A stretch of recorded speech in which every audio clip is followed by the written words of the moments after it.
Gotta go now, gotta go. Swerving in my whip, can't slow down.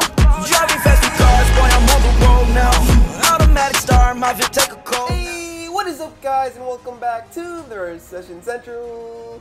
I'm the Nigerian Nemesis, and in today's video, we're going to be having a look at the new anniversary challenge that was released last night and will be playable by tomorrow. And we're going to talk about the best decks that you guys can be using and talk a little bit about the tips and tricks for creating different decks of your own choice. But if you are new to the channel, welcome. Let's dive right into today's video. So first of all, let's look at the rewards here for the Retro Royale challenge. What you need to do is win 10 crowns in order to get these mini rewards. Starting off with the 4 wins, or 4 crowns, you will get 250 gold. Moving on to the 7 crowns will get you 500 gold. And moving on to the final 10 crowns will get you that 1,000 gold. So possibly you could finish the Retro Royale in 4 matches if you just steamroll right through everybody. And then finally, once you're done with the Retro Royale, you will move on to unlock the Modern Royale right here, which is a 6 wins this time around. And for the first one you get, for the first win you get the 50 skeleton barrels. For the third win you get the zappies, 5th win you get hunters, and you finally finish it off with a free epic chest. So pretty decent rewards in today's challenge, but I know most of you guys came here for the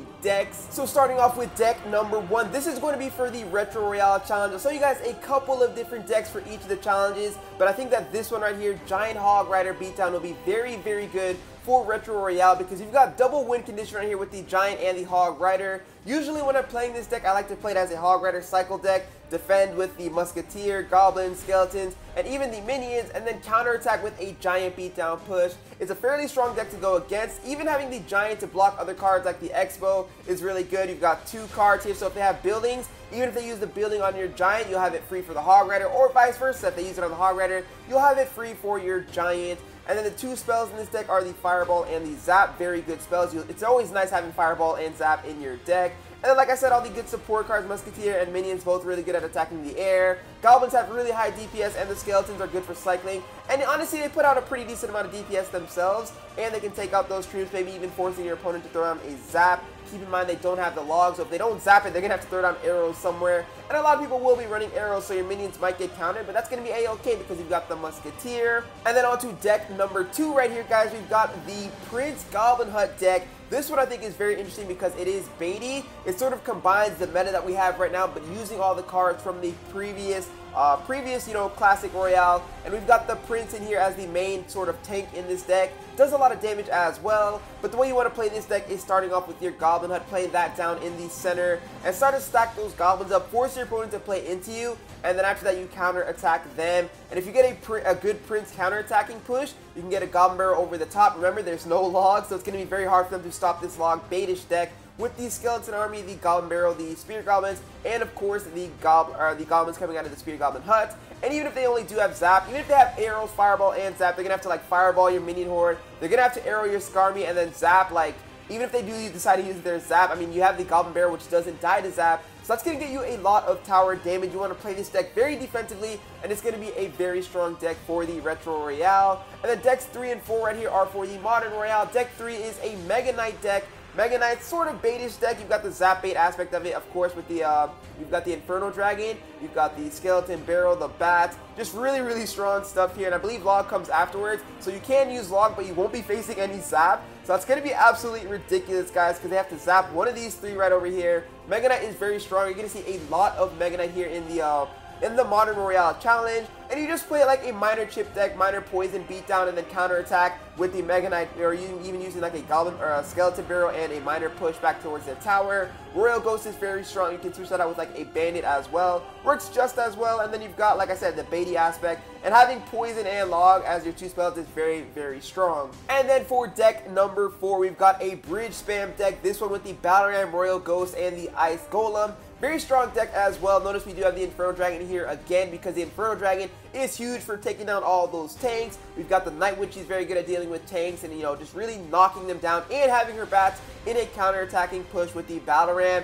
And then, of course, you have the Guards. Guards are very strong at surrounding different troops. They don't die to the log. They don't die instantly to anything, so it's pretty awesome to have their shield on your side. And once again, we have the 2 spells with the Log and the Poison. So let's just hop into like a quick replay as I talk about some more tips for this challenge. But what I think is going to be the most important thing about this challenge, if you are playing either Classic or Modern Royale, if you want to create your own deck and not use any of these preset decks that I have, is to use the smart cards. I think Giant and Hog Rider are going to be used like 100% in the Classic Royale Challenge. You might see a couple of Giant Skeletons in there, so keep in mind you might want to keep cards in your deck that can counter these. So for example, you might want to have the Infernal Tower for the Classic Royale or the Retro Royale Challenge. And then for the Modern Royale, think about having an Inferno Dragon in your deck, because having these cards that can easily melt down through tanks is very, very good for you. And then also in the Modern Royale Challenge, you just have to play it really smart and remember that you're not going up against the current meta with like the log. I don't even think Poison. I think Poison was added to the game. So it's going to be mainly like Fireball, Zap, and Arrows. So keep that in mind when you're creating your decks, because people might have the counters to your deck.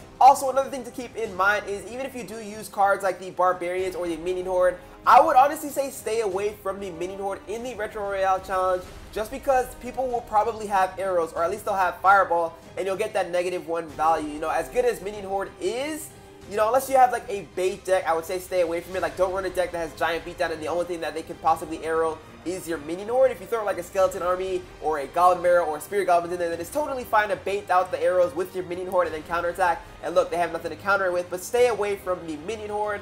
And then for the Modern Royale Challenge, honestly, I hate to say it, but you're going to have to use legendary cards, because you'll see a lot of Mega Knight, you're going to see a lot of Royal Ghosts, lots of Bandits, Inferno Dragons, E-Wiz. There's going to be so many different cards that are in there that are legendary cards. I hope you guys have your legendaries. Actually, as a matter of fact, I'm pretty sure you get to create your own deck. I'm not even too sure, but use the legendary cards to your advantage, because they will do a great job for you. I will be streaming this challenge this weekend as well, so hopefully you guys can come out and stop by that. But I hope these tips and tricks and these decks actually help you guys out and help you to win the Retro Royale Challenge as well as the Modern Royale Challenge. So if you guys did enjoy the video, go ahead and smash that like button. And if you're new to the channel, hit that subscribe button for some more future daily Clash Royale content. I hope you guys go on and enjoy the rest of your day. Peace! Exclusive. Go! Go! Nothing can stop me, I'm all the way up.